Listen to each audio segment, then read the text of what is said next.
अस्सलाम वालेकुम students, YouTube channel accounting with sir Umair के साथ मैं एक बार फिर हाजिर हूँ। स्टूडेंट्स, आज मैं आपको अकाउंटिंग फॉर प्लांट एसेट्स जो कि डेप्रिसिएशन है, एडीसी पार्ट 1 का टॉपिक, इसका एक और सॉल्यूशन करके दिखाऊंगा। लेकिन वीडियो देखने से पहले अगर आपने मेरे यूट्यूब चैनल को सब्सक्राइब ना किया हो तो सब्सक्राइब कर लें, ताकि हर नई आने वाली वीडियो का आपको नोटिफिकेशन मिल सके। स्टूडेंट्स, ये क्वेश्चन 2005 प्राइवेट क्वेश्चन नंबर 4 है, जो मेरे लेफ्ट पर आपको नज़र आ रहा होगा। क्वेश्चन रीड करें तो इसमें हमसे कहा जाता है, During 2004, Fast Company engaged in the following transactions. Company traded its old equipment costing 60,000, accumulated depreciation 20,000. The new equipment had a list price of rupees 84,000. नया equipment 84,000 का है. The company was granted 24,000 trade-in allowance for the old equipment. Company ने पुराना equipment 24,000 का exchange किया। Student, यहाँ पर हमें एक्सचेंज की वर्किंग करनी है। हमने पुराना इक्विपमेंट देकर उसके जगह नया इक्विपमेंट ले लिया, इसको एक्सचेंज कहा जाता है, ट्रेड इन कहा जाता है। इसकी हमें वर्किंग करनी है, कंप्यूटेशन करनी है और देन इसकी एंट्री पास करनी है। तो सबसे पहले हम एक्सचेंज की वर्किंग करेंगे इक्विपमेंट की। तो इक्विपमेंट जो ओल्ड है हमारे पास, उसकी कॉस्ट 60,000 है, अलाउंस फॉर डेप्रिसिएशन 20,000। इसका मतलब ये ऑलरेडी हम 20,000 का यूज़ कर चुके हैं। ये माइनस कर दें तो बुक वैल्यू आ गई 40,000, यानी इक्विपमेंट की जो इस वक्त रिमेनिंग वैल्यू है वो 40,000 है। जबकि हमसे पुराना जो इक्विपमेंट है वो ट्रेड किया जा रहा है, एक्सचेंज किया जा रहा है 24,000 में, यानी 24,000 का हमारा पुराना इक्विपमेंट लिया जा रहा है, जबकि उसकी बुक वैल्यू 40,000 है। इसका मतलब ये हुआ कि हमारी चीज़ कम में ली जा रही है। इसका मतलब 16,000 का हमें लॉस हो गया, जिसे हम नाम देंगे लॉस ऑन एक्सचेंज। अब एक और वर्किंग करेंगे कैश पेमेंट की। नया इक्विपमेंट जो कि 84,000 का है, पुराना इक्विपमेंट हमसे 24,000 में लिया जा रहा है, जिसे हम ट्रेड इन अलाउंस कहते हैं, वो इसमें से माइनस कर दें, जो रिमेनिंग बैलेंस रह गया 60,000 वो हमें कैश पे करना होगा। देन अब इसकी एंट्री पास करेंगे। Fast company general age on January 1, 2004। Equipment new जो कि 84,000 का है वो हमने डेबिट किया, क्योंकि नया इक्विपमेंट खरीदा। एसिड इंक्रीज हुआ तो हम उसे डेबिट ले गए 84,000 से। अलाउंस फॉर डेप्रिसिएशन जो कि कॉन्ट्रा एसिड अकाउंट है। वैसे तो अलाउंस फॉर डेप्रिसिएशन की क्रेडिट नेचर होती है, लेकिन चूंकि हमने पुराना इक्विपमेंट डिस्पोज कर दिया, निकाल दिया बिजनेस से, इसलिए इक्विपमेंट के अकाउंट को जब खत्म करेंगे तो जो अलाउंस फॉर डेप्रिसिएशन का अकाउंट है उसे भी खत्म किया जाएगा। इसलिए हम allowance for depreciation equipment debit करेंगे 20,000 से। लॉस हुआ चूंकि एक्सचेंज पर, तो वो हम डेबिट रिकॉर्ड करेंगे। अगर गेन होगा तो क्रेडिट रिकॉर्ड होगा, लॉस होगा तो डेबिट रिकॉर्ड होगा। कैश पे किया हमने 60,000, वो कैश क्रेडिट हो गया 60,000, और इक्विपमेंट ओल्ड जो हमने बिजनेस से निकाल दिया उसे हमने क्रेडिट कर दिया 60,000 से। नरेशन इसकी हमने पास की, to record exchange equipment on loss. हमने इक्विपमेंट को लॉस पर एक्सचेंज किया। देन अप्रैल 2, 2004 को हमने बिल्डिंग सेल की। Company sold a building for rupees 2,55,000। The building cost 335,000 and had accumulated depreciation 135,000. Building की कॉस्ट 3,35,000 है, accumulated depreciation उसका 135,000 है। जनवरी 1, 2004 the company use straight line method. यहाँ पर स्टूडेंट ये जनवरी 1, 2004 नहीं बल्कि जनवरी 1, 1995 है। बिल्डिंग जो है वो स्ट्रेट लाइन मेथड से डेप्रिशिएट हुई है। बिल्डिंग की जो लाइफ है वो 20 ईयर्स है और सैलवेज वैल्यू 35,000 है। तो स्टूडेंट यहाँ पर 9 ईयर्स का डेप्रिसिएशन हमें गिवन है, जो कि 135,000 है। ये हमने बिल्डिंग जनवरी 1, 95 पर ली। तो 95, 96, 97, 98, 99, 2000, 2001, 2002, 2003, ये 9 सालों का डेप्रिसिएशन है।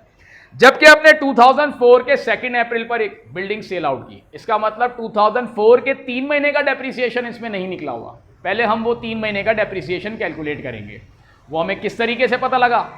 कॉस्ट 335,000 है, सैलवेज वैल्यू जो कि 35,000 है, माइनस करेंगे डेप्रिशिएबल कॉस्ट आएगी 3 लाख रुपए। लाइफ 20 ईयर्स है। ईयरली डेप्रिसिएशन 3 लाख को अगर हम 20 से डिवाइड करें तो ईयरली डेप्रिसिएशन हमारा आता है 15,000।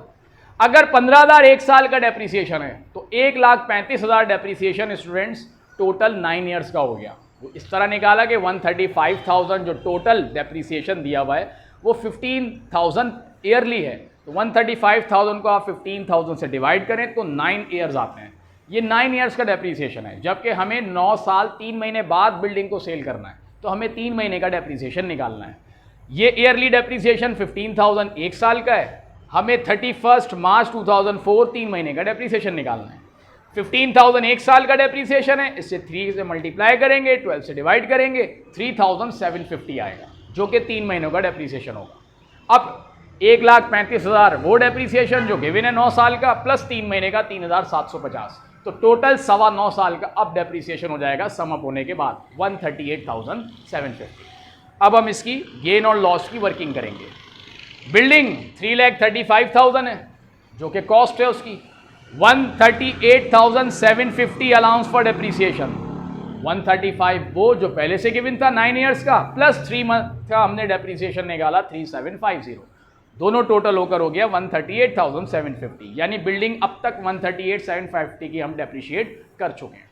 माइनस होने के बाद बुक वैल्यू आ गई इसकी 196,250, जबकि सेल प्रोसीड है 255,000। 196,250 वैल्यू है, सेल कर रहे हैं बिल्डिंग हम 2,55,000 में, इसका मतलब 58,750 का हमें गेन हो गया सेल करने पर। ये बिल्डिंग के सेल करने पर हमें गेन हो गया 58,750, क्योंकि बुक वैल्यू है कम और सेल की वैल्यू है ज़्यादा, इसलिए हमें 58,750 का गेन हो गया। अब हम इसकी जर्नल एंट्री पास करेंगे। तो स्टूडेंट, हमने कैश पर सेल की 2,55,000 की बिल्डिंग, कैश इंक्रीज हुआ तो हमने उसको डेबिट रिकॉर्ड किया 255,000 से। अलाउंस फॉर डेप्रिसिएशन जो कि 138,750 है, और चूंकि बिल्डिंग हमने सेल कर दी तो अलाउंस फॉर डेप्रिसिएशन के अकाउंट को भी ख़त्म करेंगे।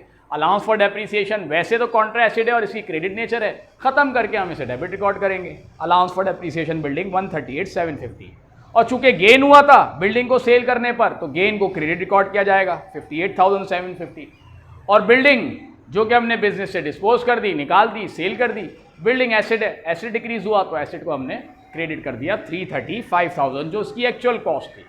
इस तरीके से ये डेबिट और क्रेडिट इक्वल हो गया। नरेशन पास करेंगे to record sale building on gain, हमने बिल्डिंग सेल की गेन पर। स्टूडेंट्स, थर्ड रिक्वायरमेंट में अब हम मशीन को डिस्पोज कर रहे हैं, डिस्कार्ड कर रहे हैं, विदाउट एनी कैश बिजनेस से डिस्पोज किया जा रहा है मशीन को। कहा जा रहा है हमसे कि मशीन जिसकी के कॉस्ट 15,000 है और एक्यूमुलेटेड डेप्रिसिएशन है 15,000, मतलब फुली डेप्रिशिएटेड है मशीन, पूरी हम मशीन को इस्तेमाल कर चुके हैं, उसकी कोई वैल्यू बाकी नहीं है, और no amount receive from scrap dealer, और स्क्रैप डीलर से भी हमें कुछ नहीं मिला। अब हम इसकी वर्किंग करेंगे और इसकी एंट्री पास करेंगे। मशीन 15,000, अलाउंस फॉर डेप्रिसिएशन भी 15,000, इसका मतलब मशीन की कोई वैल्यू बाकी नहीं है, तो हमें कोई नुकसान नहीं हुआ क्योंकि हमने फुली डेप्रिशिएटेड यूज़ की है मशीन को। लॉस ऑन डिस्कार्ड निल, इसकी एंट्री बनाएंगे। अलाउंस फॉर डेप्रिसिएशन के अकाउंट को ख़त्म कर देंगे क्योंकि हमने बिजनेस से मशीन को, एसेट को डिस्कार्ड कर दिया। एसेट डिस्कार्ड हो गया, इसलिए अलाउंस फॉर डेप्रिसिएशन के अकाउंट को भी ख़त्म करेंगे। वैसे तो allowance for depreciation credit nature होती है, लेकिन ख़त्म करके हम उसको डेबिट ले जाएंगे। अलाउंस फॉर डेप्रिसिएशन डेबिट 15,000, और मशीन जो कि एसिड है, एसिड क्रेडिट हुआ क्योंकि हमने एसिड को निकाल दिया बिजनेस से, एसिड कम हुआ तो हमने उसको क्रेडिट किया 15,000 से। नरेशन पास करेंगे to record the discard of machine, हमने मशीन को डिस्कार्ड कर दिया। यहाँ स्टूडेंट, मैंने आज आपको 3 मुख्तलिफ कंप्यूटेशन सिखाई, एक जिसमें हमने सेल किया, उसकी वर्किंग की, उसकी एंट्री पास की, एक मैंने एक्सचेंज की आपको वर्किंग करके दिखाई, उसकी हमने वर्किंग की और एंट्री पास की। इसी तरीके से एक डिस्कार्ड कर दिया हमने मशीन को, जिसको हमने बिजनेस से विदाउट एनी कैश डिस्पोज कर दिया, मैंने उसकी वर्किंग और इसकी एंट्री बनाकर दिखाई। उम्मीद है स्टूडेंट्स आपको आज का लेक्चर मेरा पसंद आया होगा। अगर आपको मेरी वीडियो पसंद आए तो मेरे चैनल को ज़रूर सब्सक्राइब करें ताकि आने वाली नई वीडियोस का आपको नोटिफिकेशन मिल सके। नेक्स्ट वीडियो तक के लिए स्टूडेंट्स मैं आपसे इजाज़त चाहता हूँ। अल्लाह हाफ़िज़।